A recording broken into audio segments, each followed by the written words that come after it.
Wesh les gars, c'est Rara, j'espère que vous allez bien. Moi je suis choqué parce que en fait le meilleur buteur des 5 grands championnats cette saison, c'est ni Mbappé, ni Haaland, ni Harry Kane, ni Lewandowski, mais c'est un buteur guinéen d'une équipe milieu de tableau en Bundesliga que personne n'a vu venir, Serhou Guirassy. Qui est-il? Qui est ce monsieur? En Bundesliga, Serhou Guirassy c'est quand même 13 buts et une passe D en 7 matchs de championnat.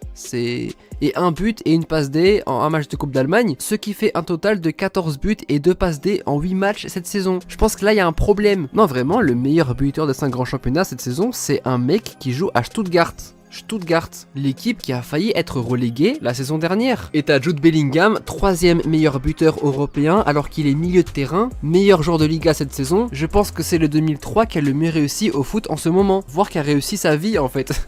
Quel 2003 a mieux réussi sa vie en ce moment que Bellingham? Je vous pose la question les mecs. Blague à part, c'est vraiment abusé. Dédicace au 2003 qui me regarde. Bref, c'est pas le sujet, parlons de Serhou Guirassy. Il est arrivé du jour au lendemain pour nous choquer en fait. La plupart ne le connaissaient pas avant cette saison, et c'est pour ça que dans cette vidéo on va en apprendre un peu plus sur ce joueur. C'est un footballeur franco-guinéen de 27 ans, de grande taille, 1m87, très bon sur les duels aériens. Formé au Stade Lavallois, il est passé par Lille, la Auxerre, un court passage en Bundesliga au FC Cologne, où il se distingue en marquant le seul but de son équipe contre Arsenal en Europa League. Quelques jours plus tard, alors que Cologne est dernier du classement, il arrive à freiner Schalke avec un doublé. À l'issue de la saison, alors qu'il n'a joué que quelques matchs avec Cologne, il finit meilleur buteur de son club, toute compétition confondue. Cologne finit la saison reléguée. De ce fait, il quitte le club pour jouer dans un autre club en première division. Il revient en Ligue 1, cette fois-ci à Amiens, et s'illustre avec un but synonyme de victoire contre l'OM, qui était jusque-là invaincu en championnat. Et il continue d'être efficace devant les cages en arrachant le match nul avec un doublé contre le Paris Saint-Germain. Score final 4-4. Je pense que ce match-là, il vous dit quelque chose.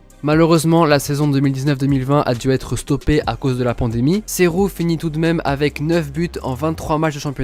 Alors imaginez si le championnat avait continué, je pense qu'il aurait marqué encore plus. Ce qui a attiré l'œil des clubs anglais comme Tottenham, Arsenal et West Ham. Mais finalement, il poursuivra en Ligue 1 au Stade Rennais. Et au Stade Rennais, il continue encore sur sa lancée. En 27 matchs, il inscrit 10 buts. La saison d'après, 9 buts en 37 matchs. Septembre 2022, il est prêté à Stuttgart et inscrit 11 buts en 22 matchs. Stuttgart finit dans le bas du classement et arrive à se maintenir en Bundesliga grâce à Serhou Guirassy qui a inscrit un but et une passe D durant les 2 matchs de barrage à la relégation. Et après cela, Guirassy a gagné le cœur des supporters de Stuttgart et il a signé un contrat jusqu'en 2026 de 9 millions d'euros, faisant de lui la 3e recrue la plus chère de l'histoire du club. Oui, la 3e recrue la plus chère de leur histoire à Stuttgart, c'est un mec qui coûte 9 millions. En même temps les gars, Stuttgart c'est pas un club qui est souvent sur le podium, c'est plutôt un club qui pointe dans le bas du classement en faisant l'ascenseur entre la première et 2e division. Harry Kane qui a été acheté 100 millions d'euros par le Bayern n'est pour le moment pas aussi efficace que lui. Et cette saison actuellement les gars, les buts qu'il met Serhou Guirassy, je sais pas si je mettrai les images avec les droits d'auteur, mais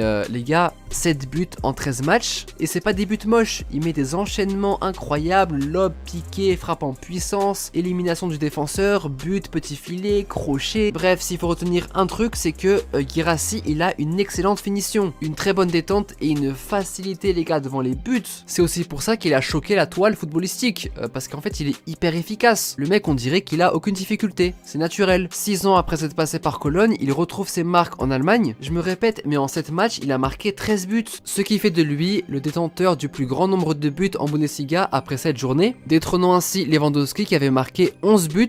Ceci dit, un parcours qui rappelle Anthony Modeste. Ce sont 2 buteurs grands de taille qui sont passés par la Ligue 1 avant d'éblouir en Bundesliga. Les gars, Stuttgart, ils sont 2e au classement. C'est comme si en Ligue 1, Saint-Etienne était 2e. C'est exactement pareil. L'équipe qui est à chaque fois 15e, 16e, 17e et se retrouve à la 2e place. Mais là, ils sont lancés. Et dans les 13 buts inscrits par Guirassy, il y a 3 doublés inscrits face à Bochum, Fribourg et Darmstadt, ainsi que 2 triplés inscrits face à Mayence et Wolfsburg. Et petite parenthèse, contre Wolfsburg, il a marqué un triplé en 15 minutes. Ouais, et un des points forts de Guirassy, et il l'a montré avec ses anciens clubs, c'est qu'il est très régulier. Alors avec cette régularité, imagine son nombre de buts qu'il va inscrire à la fin de la saison. D'ailleurs, mets une prédiction en commentaire du nombre de buts qu'il va inscrire en Bundesliga cette saison. Celui qui aura le bon chiffre, il remportera un cadeau. Les Leverkusen aussi, il faut en parler, ils sont à la première place en Allemagne, grâce au buteur nigérian Victor Boniface, 3e meilleur buteur de Bundesliga cette saison et 4e meilleur buteur en Europe. Serhou Guirassy, sa valeur marchande, elle est passée de 14 000 millions avant le début de la saison à 40 millions maintenant. Le prochain club qui va vouloir se le payer, je pense qu'ils vont devoir débourser pas mal. Après avoir joué avec les jeunes en équipe de France, il a choisi de représenter la Guinée en 2022. La Guinée qui est dans le très compétitif groupe C avec le Cameroun, la Gambie et le Sénégal. Ça va être très tendu dans ce groupe, mais je pense à mon avis qu'on va assister à du spectacle. Les attaquants, ils risquent de faire trembler les filets. Et c'est tout pour aujourd'hui, j'espère que la vidéo t'aura plu et que t'as pu apprendre des choses sur Serhou Guirassy. Et si t'as appris des choses dans cette vidéo, eh ben, tu connais la règle, tu mets ton like, ton commentaire, tu partages, mais surtout le like pour me remercier. Et sur ce les gars, on se dit à très vite pour une prochaine vidéo.